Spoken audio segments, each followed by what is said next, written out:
Tonight I have to start with conservative leaders, or so-called conservative leaders, not acting very conservative. And it's a little frustrating, not going to lie. It's a little, well, beyond reason. This is Beyond Reason Radio. I'm your host, Michael Yaffee, the voice of reason in a world that is beyond reason. We're on Facebook Live as well. If you want to like the Beyond Reason Radio Facebook page, you can see it up there, or you can send me a friend request on Facebook at just search Michael Yaffee, send me a friend request, or you can follow me on Twitter at Beyond Reason R, and we have Tom Benson producing as well. How are you tonight, Tom? I'm doing fine, and here we are in our Friday night getaway night broadcast. Yes, exactly right. So I have a question for you, Tom. Uh-huh. How long do you think it will be until Donald Trump uses this Atlanta bridge collapse, the overpass bridge that collapsed? How long do you think he will use that to promote his infrastructure bill? A New York minute. Yeah, which is 32 seconds. You know that's coming. You know Trump's going to get out there one day, and he's going to be like, the bridges are literally collapsing. We need to spend $1 trillion on infrastructure. That's wild. It's going to be out for a couple months up there, and that's a heavily traveled route right through downtown. Oh, I would hate to live there right now. What a nightmare. And not only that, but the way it caught fire is...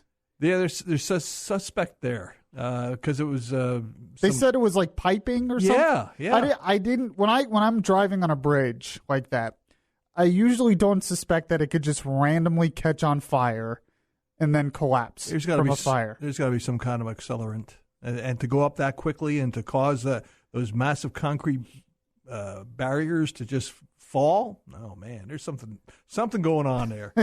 Yeah, but Donald Trump, this is a prediction from Nostra Yaffee. Nostra Yaffee right here. A prediction from him. Yes, we started that earlier this week. Nostra Yaffee. You weren't here, Tom. You made this prediction 50 years ago, right?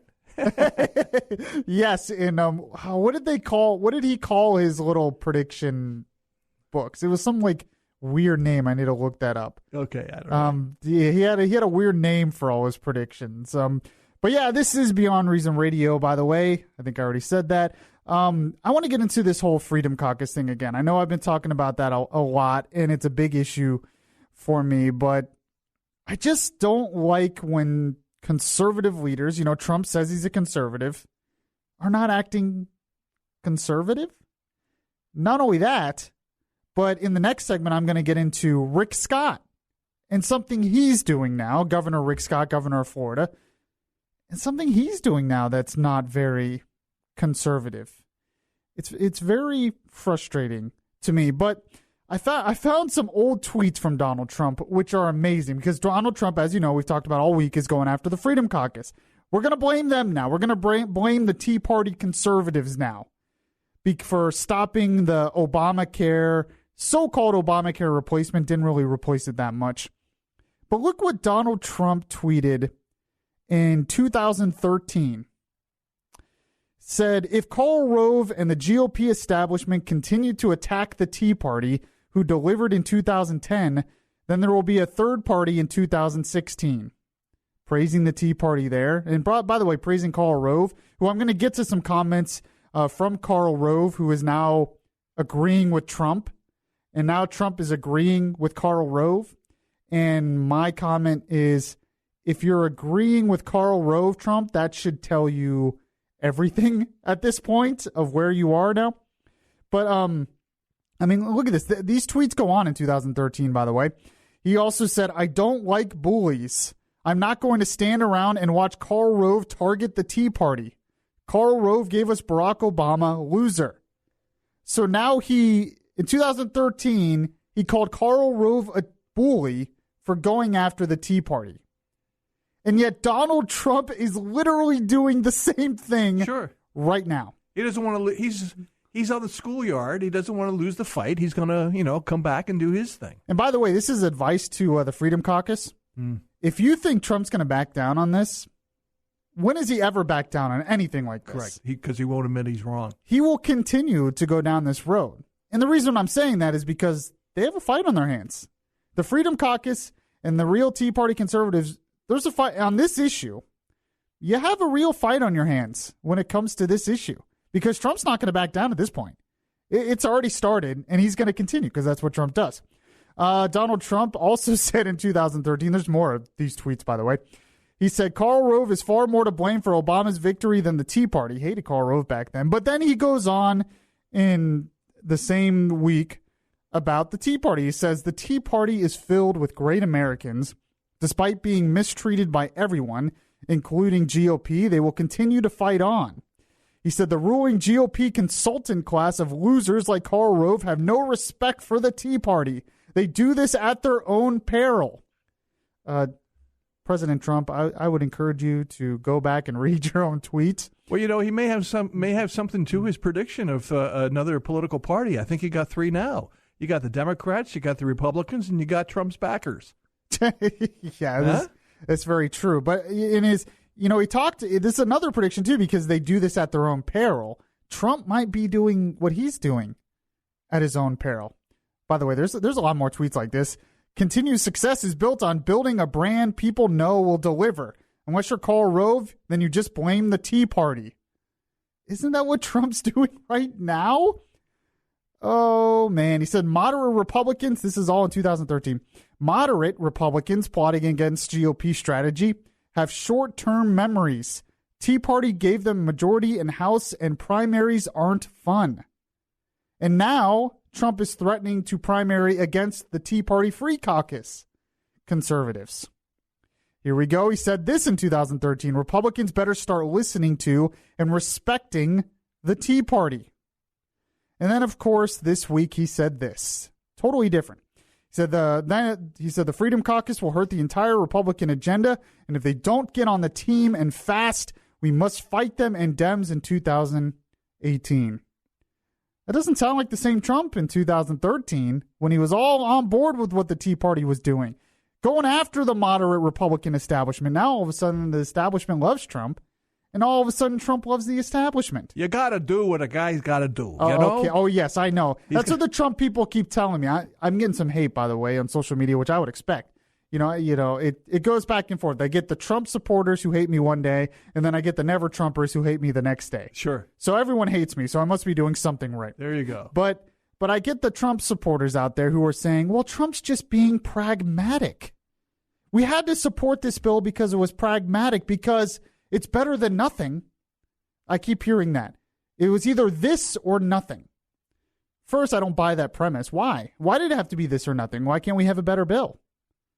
So I don't buy that line anyway. And the whole Trump is just pragmatic. So that's always an excuse for giving up your principles, is being pragmatic, quote unquote. So Karl Rove, who Trump used to hate apparently, and I guess now they're best buddies, wrote an op-ed in the Wall Street Journal, and now I have audio from him on Fox News, and he commented on what Trump is doing. Now, he goes halfway here, which is typical to establishment speak. He doesn't like Trump's approach, but he does agree with what Trump is saying. Here is the first cut of Karl Rove on Fox News.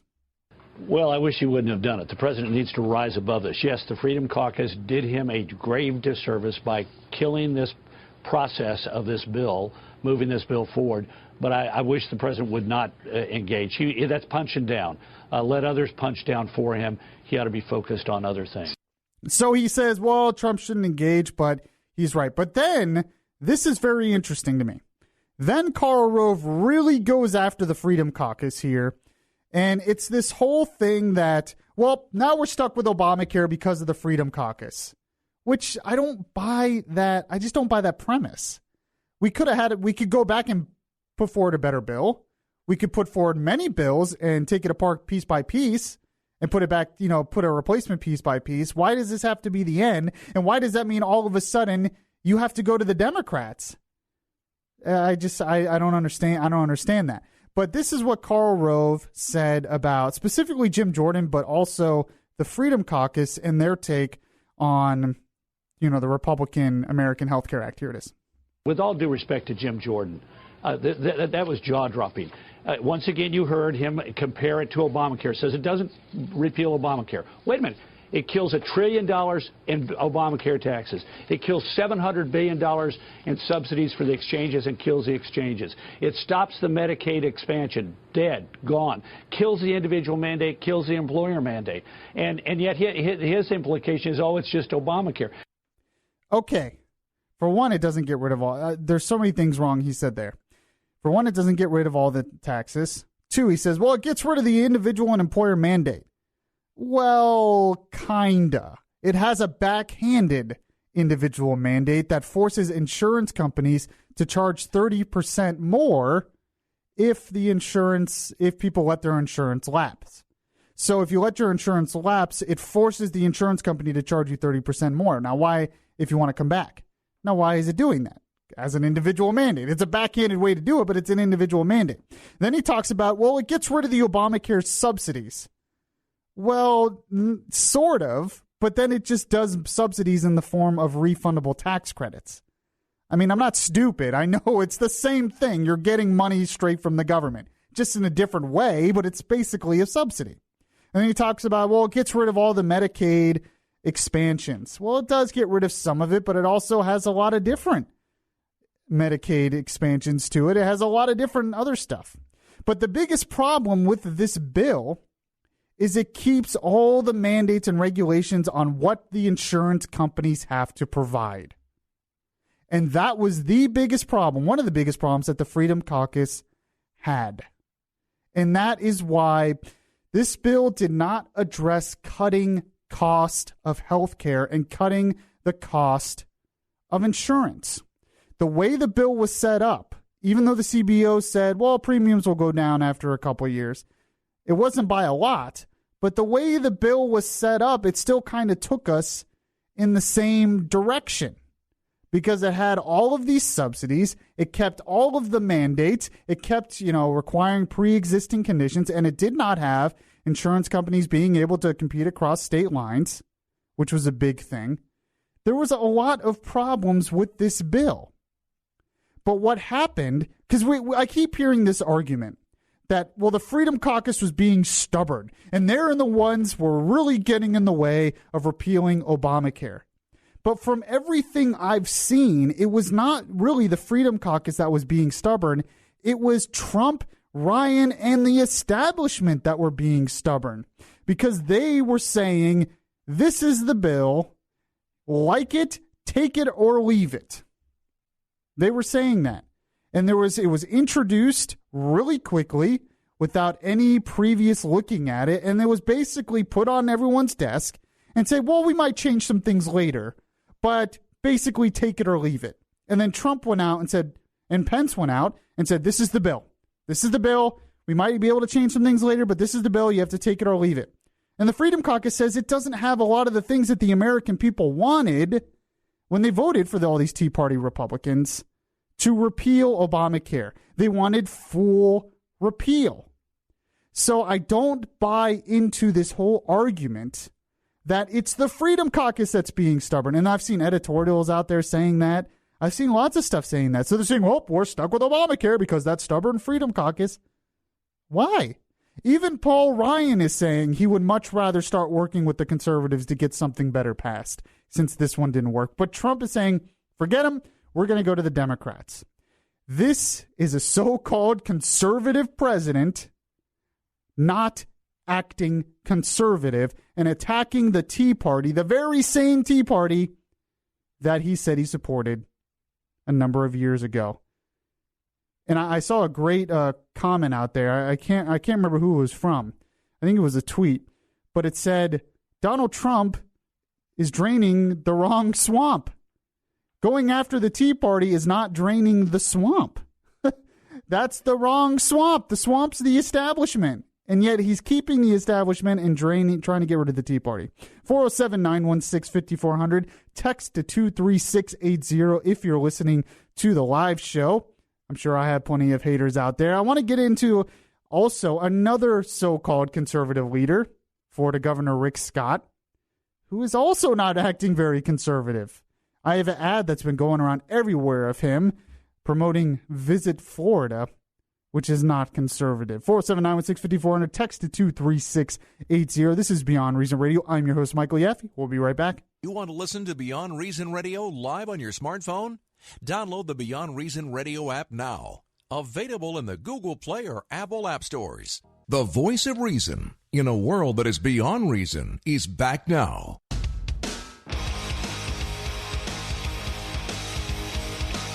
So, I'm going to continue to talk about how conservative leaders, so-called conservative leaders, people who said they were conservative, are not really acting very conservative. I talked about Trump going after the Freedom Caucus in the first segment.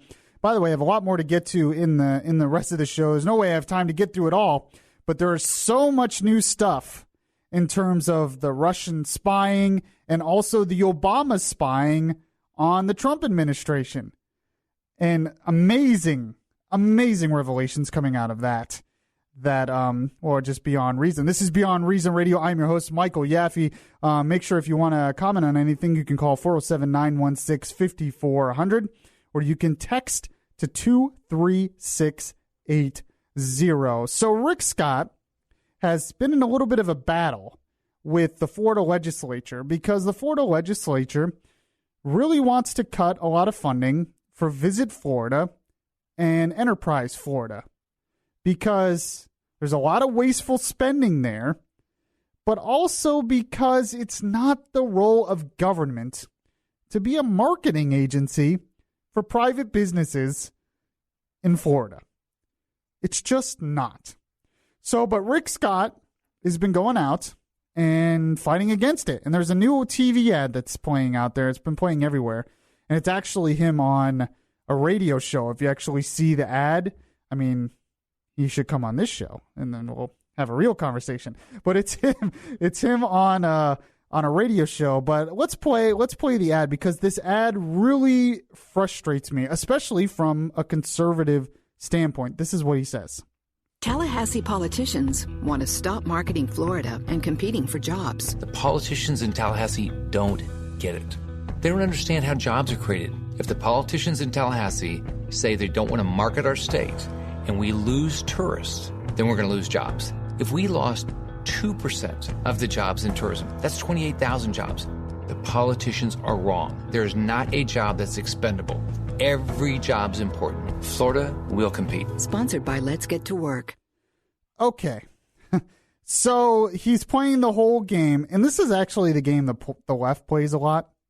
The left loves to play the game of, well, if we don't have government spending on something, we're going to lose jobs. So we need more government spending on something in order to not lose jobs. I mean, that is classic leftist playbook stuff right there. But he said that if we don't market Florida, we could lose all these tourism jobs. Does anyone really believe that?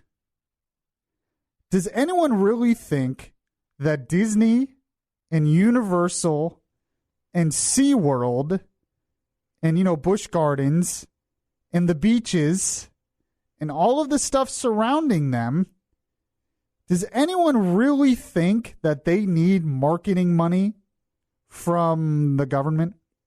And does anyone really think that people are going to stop, going to Florida beaches, visiting Florida attractions, or going to even the Keys or something, or coming down here to go on cruise ships? Does anyone really believe that that's going to stop because we don't have Visit Florida?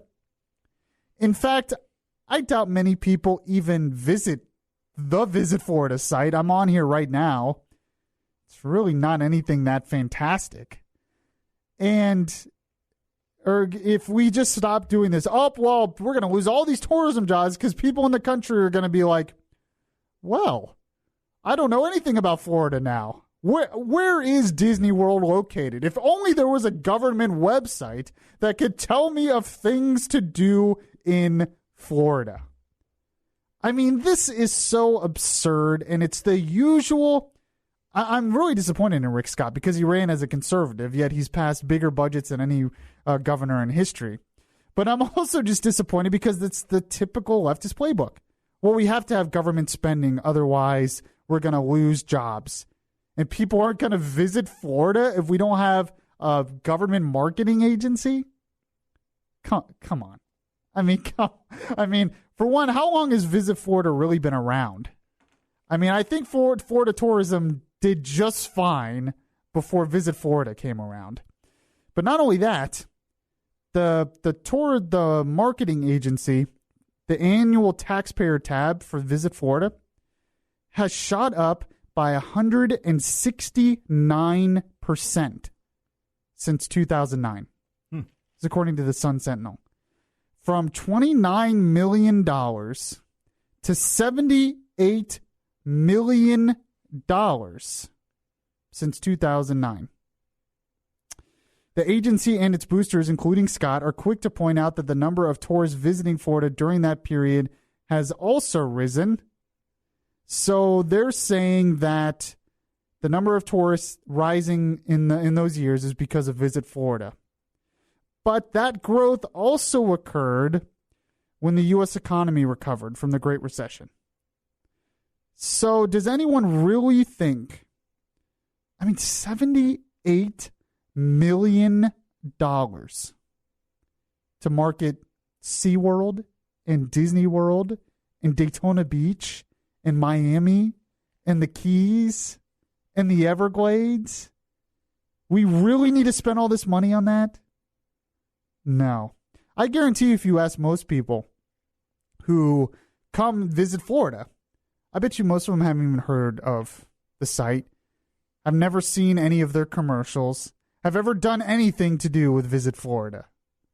It is not the job of the government to be a marketing agency for private businesses in the state. And I know, $78 million is a lot of money in terms of a state budget. And some people might say, well, that's just a drop in the bucket. But this goes back to the whole idea of the role of government in our lives. It always starts with stuff like this, and then it grows, and then it grows, and then we need another thing like Enterprise Florida, and that grows, and that grows, and then they'll start another site that promotes small business in Florida, and that grows, and that grows, and all of a sudden the government's involved in everything except the things it should be doing. And then they go to the people and they say, we need to raise taxes for schools and police and firefighters. But they won't cut things like Visit Florida because they say thousands of jobs will die because of a government marketing agency for the state.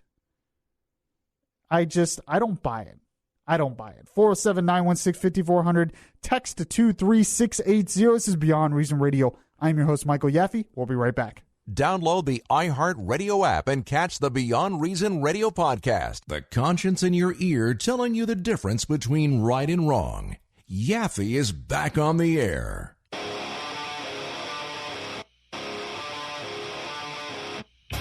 If you listen to this show on a regular basis and have been for months, you will know that I was one of the first ones that came out. When all the leaks were coming out of the intelligence community about Trump and who he's talking to and all that stuff, I was one of the first ones who said, I think this is all about partisan politics. I think there are people in the intelligence community who don't like Trump, who want to discredit him and make him look bad, and they're doing it because of partisan politics. I am being proven right. Nostra Yaffee is being proven right so much lately on this, and this is one that I'm definitely being proven right. Evelyn Farkas, and I know you've all heard of this, has been everywhere this week, came out and basically said that, yes, the Obama administration was the one making sure this information got out there, and this is where the leaks were coming from. And actually, she said this on MSNBC, and here is this is her saying that.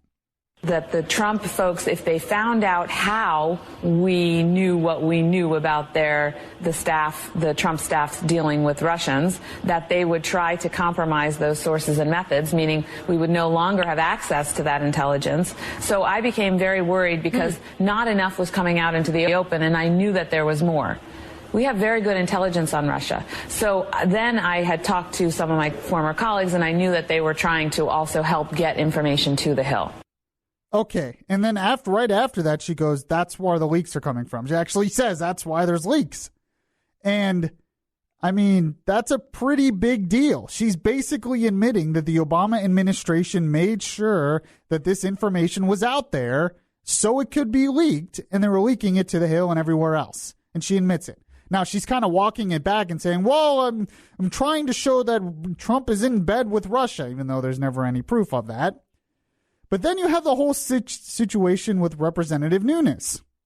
Now, there's a whole bunch of stuff that came out this week. He's the one who went to Donald Trump and said, look, there's a lot of intelligence out there that has a lot of your administration unmasked, and they shouldn't have been, and it really had nothing to do with Russia, and it looks very fishy. But then the New York Times came out this week and said, well, it was White House officials who tipped him off on that. Well, it turns out, according to a new breaking news today from a Fox News report, it turns out that's not exactly true, that there's actually more to the story. And I have audio here from the report from Adam Housley, who was one of the reporters on Fox News breaking this story. And he talks about a lot of what's really going on with that whole thing, which once again points back to the Obama administration, points back to them because of partisan politics, wanting to unmask Trump administration officials, wanting to leak a ton of Trump administration stuff to make Trump look bad.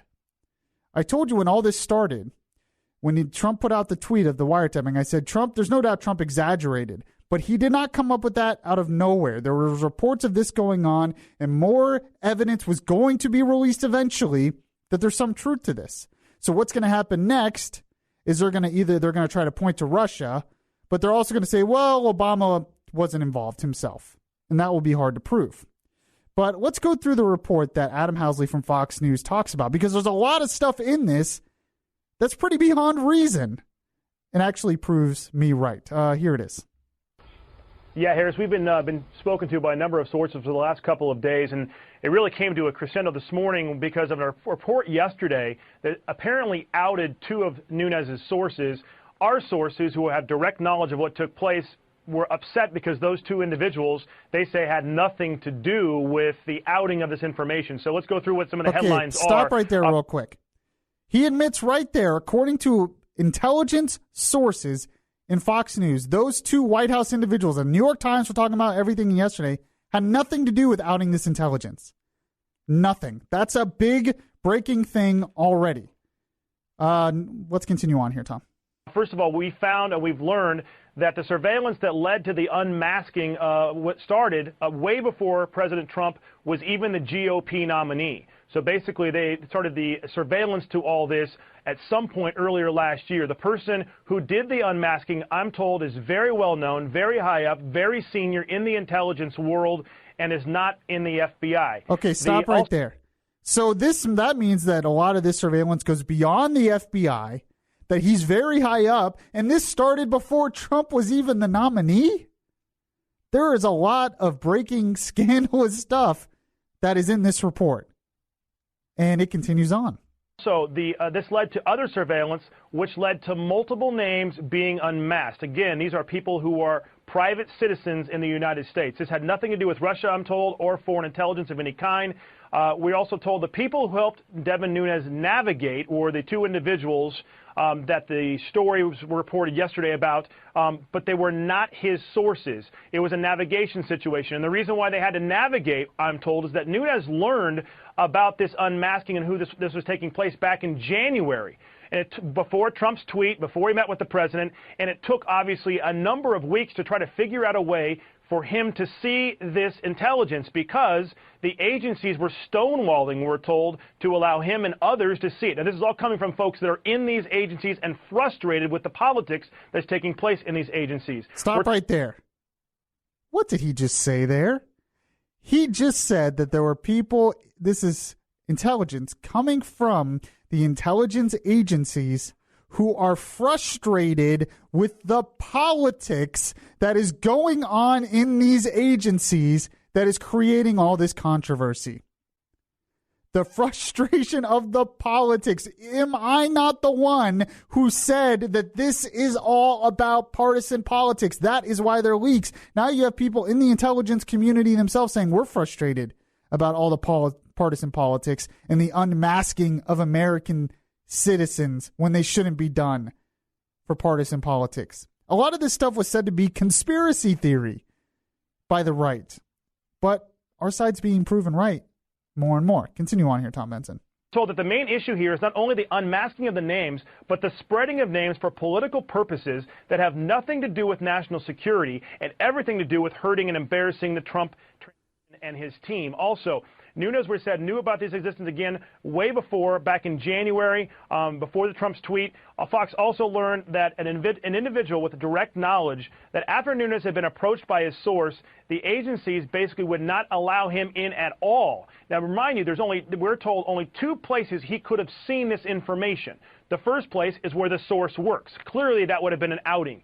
The second place we're told is at a location on the White House grounds. Now, remind you, the White House is not just the White House that we all see. There's the old executive office building where you can also access after hours and get to the same type of highly sensitive information. So as you can tell, Harris, a lot of information coming out here. We're starting to get much more details on this as the intelligence community really is battling within itself on this. But it seems like there may be a couple of agencies involved here, and there are a number of people now we're being told that names have been unmasked. Again, private citizens in the U.S. This is unprecedented. There's so much in this report and so much coming out of this that's stunning. And Fox News is the only one who seems to be going with this right now. But they're saying, one, that intelligence agents in these agencies are frustrated by the politics that is creating all this. Two, that Nunes heard about this, went to those intelligence agencies, tried to get more information. They stonewalled him, which is why he had to go to the White House in the first place, because he had to get the intelligence from somewhere. Three, that the whole claim that it was White House officials who tipped him off is false. And, of course, that's why he went to Donald Trump and told him about it, because none of this, and he said several times in that report, none of this had to do with Russia. And yet the Democrats and the left keep trying to make everything about Russia and Trump's so-called collusion with Russia, which is a mistake on their part. And all they have done now by going down this road is actually revealed a scandal in the Obama administration, which is stunning. Now, I do want to comment one thing when it comes to the Russia angle on all of this. Actually, if you, I have a cut there, and what did I call it? I have a, yeah, no, not. Well, actually, yeah. Let's play the Peskov cut first. This is the press secretary of Russia. Now he's saying something which is amazing. He's saying that situations are so bad between us that it could be worse than the Cold War. And he was talking with Andrew Stephanopoulos about this. And which is amazing, because how could it be worse if Trump's best buddies with Russia? What's the problem? Everything should be hunky-dory. But no, he was talking about the relations between the U.S. and Russia, and this is what he said. If we're at the lowest point in history, that means we're in a new Cold War. New Cold War? Well, maybe even worse. Maybe even worse, taking into account actions of the present presidential administration. Worse than the Cold War? Yeah, so he's saying it's worse than the Cold War. Now, the reason why I want to bring this up is because I do think there is something to Russia. I do think Russia is up to no good. I mean, all you have to do is look at what they're doing with Iran. Iran is launching missiles. Where are they getting that technology? They're getting the technology from Russia, okay? That's where we know it. There's evidence that Russia has been trying to meddle in the election. Not only that, but the former director of the National Security Agency, General Keith Alexander, testified to the Senate this week. And this is what he said in terms which is pretty amazing in terms of what Russia was doing in trying to meddle with the election. You know, I would take it a step higher. Senator, I think what they were trying to do is to drive a wedge within the Democratic Party between the Clinton group and the Sanders group, and then within our nation between Republicans and Democrats. And I think what that does is it drives us further apart. It's in their best interest, and we see that elsewhere. I'm not sure I could zone it down to a specific precinct, but I think what we would expect is for them to create divisions within our own framework, destroy our unity. And you can see we're actually, if you look back over the last year, we didn't need a lot of help in some of those areas. So what did he say there? He said not only was Russia trying to create division in the Republican Party and maybe possibly try to help Trump, but who else did Russia try to help? Bernie Sanders. Russia also tried to help Bernie Sanders against Hillary Clinton. Does that mean Bernie Sanders was in collusion with the Russians? I mean, he is a socialist, right? So maybe he was. But it's funny how more information, because the Democrats are so focused on just trying to destroy Trump, so focused on making this about collusion between Russia and Trump, and CNN and other leftist media outlets are so focused on this story. They could have cared less about Obama scandals, but they're so focused on this one scandal, trying to make this a Trump scandal, that they're missing the big picture. What is the big picture? Do I think Bernie Sanders was colluding with the Russians? Probably not. I don't know. But the big picture is the Russians are trying to meddle in our election. Why? Keith Alexander says the reason they're trying to do it is to divide us, to undermine us, to divide us, which hurts our system overall and which makes us have less faith in our system, in our government. So Russia really is a problem. There's no doubt about it with all the evidence that's going on that Russia is not our friend, that Russia it really is a problem, that Russia, I mean, this week it came out that the Russians are trying to hack into Rubio's computer, Marco Rubio, and they tried to hurt Marco Rubio. So they tried to hurt Marco Rubio, they tried to help Trump, they tried to help Bernie Sanders, they tried to hurt Hillary Clinton. And yet we all, all the media is like, well, Trump, collusion. And I'm thinking you guys are missing the big picture here. We need to focus on the fact that Russia's not our friend, that Russia's our enemy, and they're doing some dangerous stuff to everyone. And it's a big problem. I want to play one more cut here. I have a Biden cut, Tom Benson.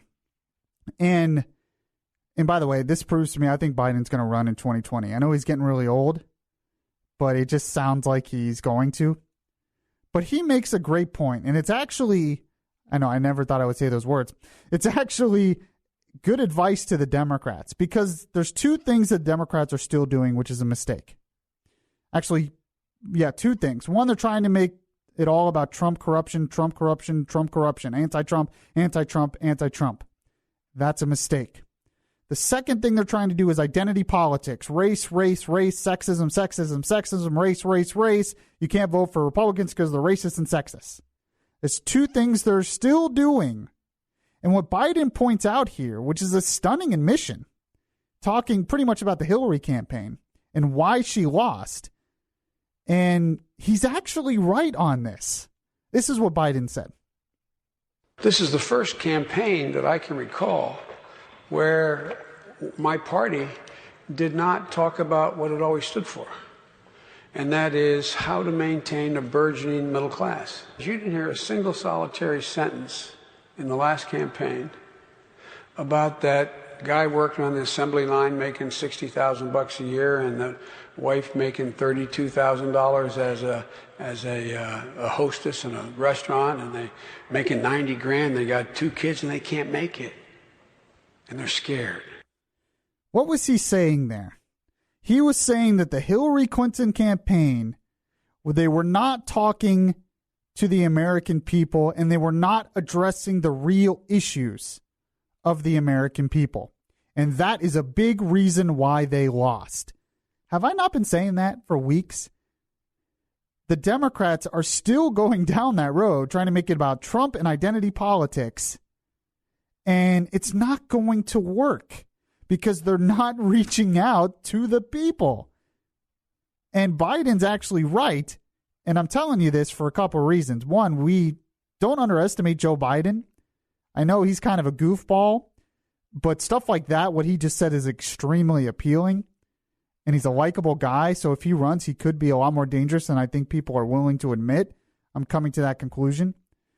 But, I mean, it's just funny how he's exactly right on how disastrous the Hillary Clinton campaign was. 407-916-5400. Text to 23680. We'll, of course, end the show with things that make Yaffee laffy. This is Beyond Reason Radio. I'm your host, Michael Yaffee. We'll be right back. If you like Beyond Reason Radio, well, make sure to show it by liking the Facebook page at facebook.com/Beyond Reason Radio. Oh, won't somebody please think of the children? Oh, the left. They're still going nuts over Trump's budget, by the way. It affects the children. You know what they're calling Trump's budget, though, now? I saw a story on this in the Daily Beast. What's that? The war on nature. What? Trump is starting the war on nature. Oh, boy. By cutting it's so... Because of what he's doing to the EPA budget and coal and all that? Yeah, it's the... it's not, to create American jobs. It's the war on nature. They just love their wars, except, the wars we actually should be fighting against real enemies. But they love to make these wars, and I saw that, and I was like, oh, my gosh. Oh, they're so clever. All right, it is your favorite part of the show, things that make Yaffee laffy.